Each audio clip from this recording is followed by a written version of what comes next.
Sinilangan, punong-puno ng kabuluhan, mga tao'y naglaban-laban, di alam ang dahilan. Sila ba'y pababayaan o kaya'y parusahan?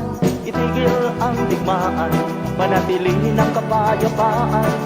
Ito ang nais ng Diyos sa kanyang mamamayan, pagkat tinibig niya ang buong sangkatauhan.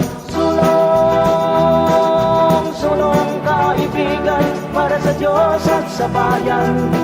Ihayag ang katotohanan, huwag kang panghinaan. Itaguyod ang kabutihan, ipangaral ang kaligtasan, pagkat yan ang nais ng Diyos upang tayo'y magmahalan.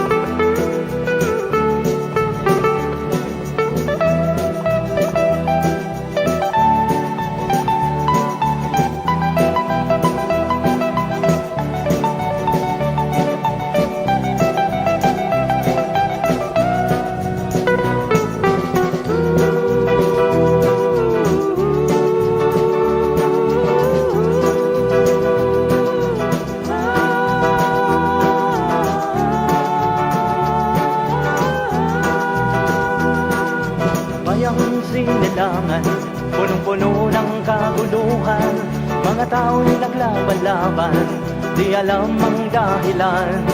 Sila ba'y pababayaan o kaya'y parusahan? Itigil ang digmaan, panatilihin ang kapayapaan.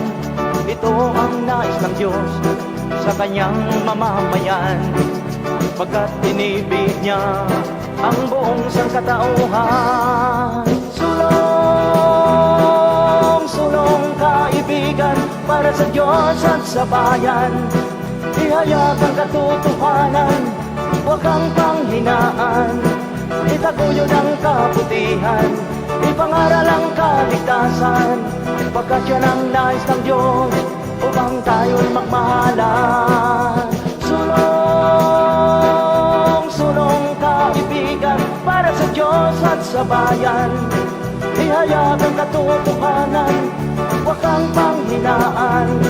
Itaguyod ang kabutihan, ipangaral ang kaligtasan, pagkat yan ang nais ng Diyos upang tayo'y magmahalan.